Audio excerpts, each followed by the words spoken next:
और अब दिल्ली से एक चौंकाने वाली खबर सामने आ रही है। लोगों का दावा है कि गैस सिलेंडर की होम डिलीवरी नहीं हो रही है। उन्हें सिलेंडर लेने के लिए गोदाम तक जाना पड़ रहा है।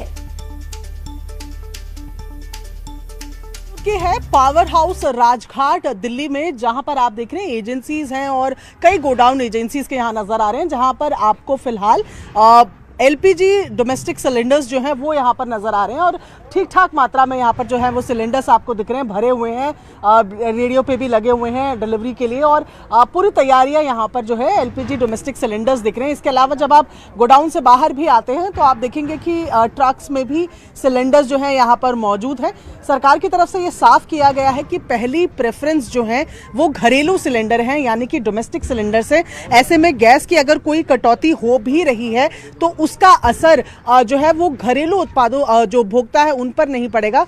मैं जिस एजेंसी में यहाँ पर मौजूद हूँ, बहुत सारे लोग भी यहाँ पर खड़े हैं जो डिलीवरी का काम करते हैं। भैया आपका क्या नाम है? दीपक अग्रवाल। दीपक जी, फिलहाल क्या सिचुएशन है? अगर मैं एलपीजी के बारे में पूछूं, घरेलू सिलेंडर्स मिल रहे हैं? जी आराम से मिल रहे हैं, कोई दिक्कत नहीं है। अच्छा, और यहाँ क्यों मतलब यहाँ आके लोग ले जा रहे हैं या कैसे है? यहाँ आके भी ले आ रहे हैं और हमारे जो डिलीवर मैन है वो सप्लाई भी कर रहे हैं, मगर आज सप्लाई नहीं करी, थोड़ी प्रॉब्लम है। कल दुकानदारों ने हाथापाई हमारे लड़कों के साथ करी है। हाँ। पर्ची के सिलेंडर है, हम उनको 12 सिलेंडर दे रहे हैं, 12 पर्ची दे रहे हैं। हाँ। तो वो पर्ची लगाएंगे। हाँ। दुकानदारों को सिलेंडर के लिए अलाउड नहीं है बिल्कुल भी। तो कल उन्होंने इस मारे हाथापाई करी। क्या हुआ था एग्जैक्टली, अगर आप बता पाए? उन्होंने सिलेंडर मांगा कि हमारे दुकान पर सिलेंडर नहीं है, सिलेंडर दे दो। हाँ। लड़के ने बोला कि जी हमारे को पर्ची दी है, पर्ची लगाने के लिए दी है, इसी मारे हाथापाई करी। अच्छा, और कहाँ की घटना है ये? फराज खाने। अच्छा, आसपास ही है? हाँ जी, दिल्ली 6 में फराज खाना है वहाँ पे। तो उसके बाद से अब आप क्या कर रहे हैं कि जो आप पर्ची है आपकी तो आप ले आइए? हाँ ले आइए, यहाँ पर सिलेंडर ले जाओ। नहीं तो पर आमतौर पे तो भैया ऐसे होता है कि आपने सिलेंडर बुक किया, घर में आया कि मैसेज आ गया और फिर आप जब जाते हैं डिलीवर करने तो आप उनको पता होता है। तो अब कैसे यहाँ कैसे आ रहे हैं? यहाँ आज ही प्रॉब्लम हुई, अभी प्रॉब्लम है, बाकी कोई दिक्कत नहीं है, सिलेंडर रोज जा रहे हैं।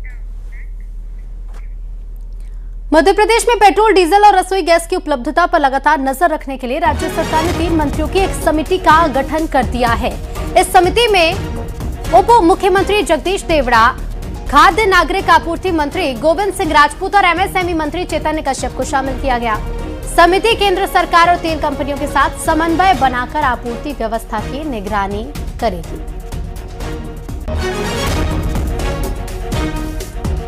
मिडिल ईस्ट में युद्ध के बीच ये बड़ा फैसला लिया गया है। पेट्रोल, डीजल और रसोई गैस की उपलब्धता पर लगातार नजर रखने के लिए अब राज्य सरकार, मध्य प्रदेश की सरकार ने 3 मंत्रियों की एक समिति बनाई है। डिप्टी सीएम जगदीश देवड़ा, खाद्य नागरिक आपूर्ति मंत्री और एमएसएमई मंत्री को इसमें शामिल किया गया है, जो केंद्र सरकार और तेल कंपनी के साथ समन्वय बनाएगी। शैलेंद्र हमारे साथ लाइव जुड़ गए हैं। शैलेंद्र, पेट्रोल, डीजल, रसोई गैस की उपलब्धता को लेकर लगातार कई तरह की अफवाहें भी फैल रही हैं। कमर्शियल सिलेंडर की सप्लाई भी फिलहाल रोकी गई है, लेकिन इसी बीच मध्य प्रदेश सरकार ने एक बड़ा फैसला लिया है। कैसे काम करेगी ये समिति?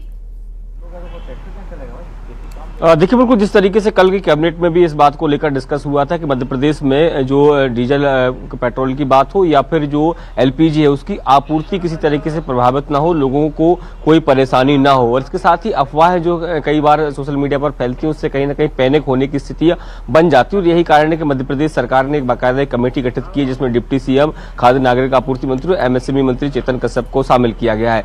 ये जो केंद्र सरकार से जो भी गाइडलाइन आएगी उसको लेकर वो बात करेंगे। तमाम जो एजेंसीज हैं, चाहे वो गैस एजेंसी हो या फिर डीजल पेट्रोल की जो कंपनियां हैं, उनसे ये लोग लगातार बात करते रहेंगे कितनी आपूर्ति कहां पर हो रही है, कितनी खपत हो रही है। इस तरह की तमाम जो जानकारियां हैं वो जुटाना और लोगों तक समय पर पहुंचाना, ताकि स्थितियां ऐसी ना हो कि लोग जो है परेशान हो। क्योंकि हमने देखा कि कल भी राजधानी भोपाल में लोग जो है गैस सिलेंडर भरवाने के लिए लंबी लंबी कतारों में नजर आए और दूसरी तरफ जिस तरीके से जो कमर्शियल सिलेंडर है उसकी सप्लाई पूरी तरीके से बंद कर दी गई। और ऐसे में कहीं ना कहीं जिन घरों में शादियां हैं वो काफी परेशान हो रहे हैं। टेंट एसोसिएशन के अध्यक्ष वो साफ तौर पर कह रहे हैं कि 1000 से अधिक शादियां और ऐसे में अगर सिलेंडर नहीं मिलता है तो उन्हें परेशानियों का सामना करना पड़ेगा। तो इस तरह की जो समस्याएं आ रही हैं उनको कैसे निपटा जाए, इसको लेकर कमेटी जो है वो लगातार लोगों से बात भी करेगी। किसी तरह की कोई अपरिस्थिति बनती है उससे निपटने का भी काम करेगी। और सरकार की तरफ से जो केंद्र सरकार की तरफ से जो भी निर्णय आ रहे हैं, जो भी निर्देश आ रहे हैं, उनका मध्य प्रदेश में किस तरीके से पालन कराना है और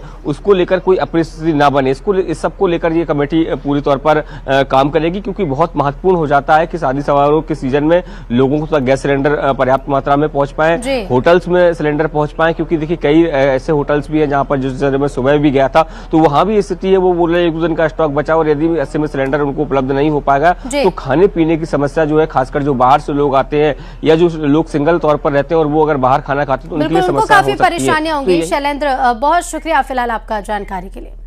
तो प्रधानमंत्री नरेंद्र मोदी ने कैबिनेट मीटिंग में मंत्रियों को साफ निर्देश दिए कि मिडिल ईस्ट क्राइसिस का असर आम आदमी पर बिल्कुल नहीं पड़ना चाहिए। पीएम मोदी ने कहा है कि इस वैश्विक उथल-पुथल के समय जनता का भरोसा बनाए रखना सबसे ज्यादा जरूरी है। प्रधानमंत्री ने मंत्रियों से कहा कि तेल की कीमतें स्थिर हैं, ये बात लोगों तक पहुंचाइए और ये भी बताएं कि देश में तेल का पर्याप्त स्टॉक मौजूद है। प्रधानमंत्री ने कहा कि भारत ने सप्लाई चेन मैनेजमेंट सिस्टम इस संकट को ध्यान में रखकर तैयार किया है, इसे भी जनता तक पहुंचाया जाए।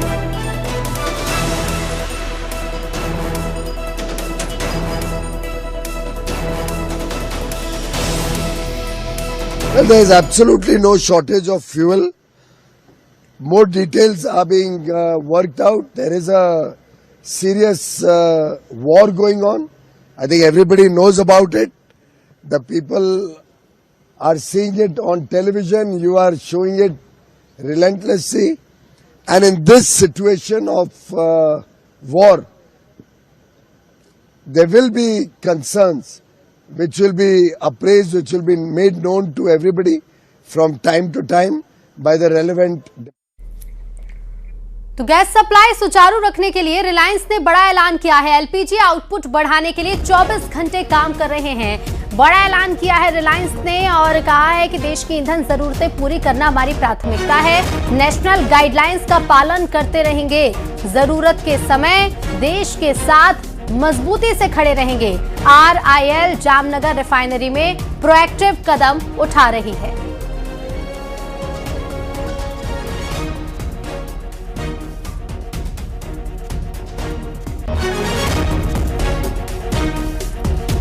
तो RIL का कहना है कि ईंधन जरूरतें पूरी करना हमारी प्राथमिकता है।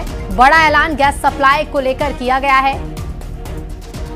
नेशनल गाइडलाइंस का पालन करते रहेंगे और सप्लाई को सुचारू रखने के लिए RIL ने बड़ा कदम उठाया है।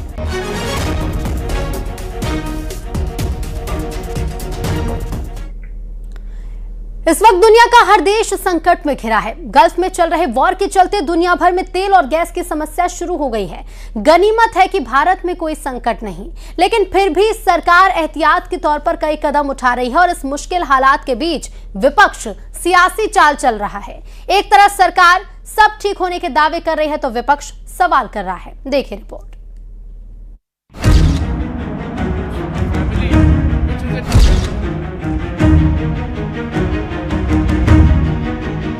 ईरान इजरायल युद्ध के बीच गैस संकट की खबरों ने देश में अफरा तफरी का माहौल बना दिया है। लोगों की लंबी लंबी लाइनें शहर शहर देखने को मिली, लेकिन इन सब के बीच सरकार ने लोगों को गैस की किसी भी तरह की किल्लत नहीं होने का आश्वासन दिया है। प्रधानमंत्री मोदी ने पेट्रोलियम मंत्री हरदीप पुरी और तमाम अधिकारियों के साथ बैठक कर ये साफ किया कि आम जनता को गैस की कोई कमी नहीं होनी चाहिए। LPG सिलेंडर की जमाखोरी रोकने के लिए सरकार का बड़ा कदम उठाते हुए ESMA लागू कर दिया गया है। साथ ही रिफाइनरियों और पेट्रोकेमिकल यूनिट्स को LPG प्रोडक्शन बढ़ाने के लिए भी कहा गया है। हालांकि ये सभी कदम एहतियात के तौर पर उठाए जा रहे हैं, क्योंकि सरकार ने पहले ही साफ कर दिया है कि देश में पेट्रोल, डीजल और घरेलू गैस को लेकर कोई दिक्कत नहीं है। लेकिन विपक्ष का हाल देखिए। भैया मैं तो लोगों से यही कहता हूँ कि आप लोग जो है अपने अपने घर में जल्दी जल्दी सिलेंडर भरा के रखो। जो LPG के रिडक्शन हो रही है, प्राइसेस बढ़ रहे हैं और जो सरकार पूरी तरह जिस तरह एनर्जी को लेके जो सीरियसनेस दिखानी चाहिए थी वो नहीं दिखा पा रही है। इन्होंने कहा था न तेल की कमी होगी न गैस की कमी होगी, तो कैसे हो गई? देश की सरकार बिल्कुल नाकामयाब रही, बिल्कुल विफल रही। भी तो वहाँ पे युद्ध शुरू ही हुआ है। अगर युद्ध लंबा चल गया तो भारत की जो ऊर्जा सुरक्षा है, भारत की जो स्ट्रेटेजिक ऑटोनॉमी है, उसके ऊपर इसका क्या असर पड़ेगा? सिर्फ सरकार को घेरा नहीं जा रहा है, बल्कि पैनिक फैलाने की चाल भी चली जा रही है। अभी तो गैस के दाम बढ़े हैं, आने वाले दिनों में पेट्रोल के दाम बढ़ेंगे। इधर मध्य प्रदेश और छत्तीसगढ़ सरकार भी गैस किल्लत नहीं होने की बात कह रही है और सभी जरूरी कदम उठाने के साथ जनता के लिए हर संभव काम किया जा रहा है। कोई भी समस्या पूरे देश में नहीं है। भारत के पास में पूरा उत्पाद की सारी उपलब्धता है और यह कार्य मध्य प्रदेश के अंदर भी कहीं पर भी कोई भी जगह पर सारे पेट्रोलियम सिस्टम में हमारे स्टॉक बराबर से हैं मध्य प्रदेश में, और मुझे नहीं लगता है कि मध्य प्रदेश में कहीं कोई कमी अभी ऐसी महसूस हो रही है। देखिए, उसकी जानकारी तो मुझे नहीं है बेंगलुरु की, परंतु छत्तीसगढ़ में जो कॉमर्शियल गैस हैं उनकी उतनी खपत भी नहीं है और यहाँ जितनी आवश्यकता है उसके अनुरूप पर्याप्त गैस सिलेंडर प्रदेश में उपलब्ध है। लेकिन आज सबसे बड़ा सवाल ये है कि क्या वाकई भारत में तेल और एलपीजी को लेकर कोई दिक्कत है या फिर विपक्ष भ्रम फैलाकर कोहराम मचाना चाह रहा है। सरकार आश्वासन दे रही है लेकिन फिर भी विपक्ष गैस के नाम पर लोगों को डरा रहा है। न्यूज़ 18 के लिए ब्यूरो रिपोर्ट।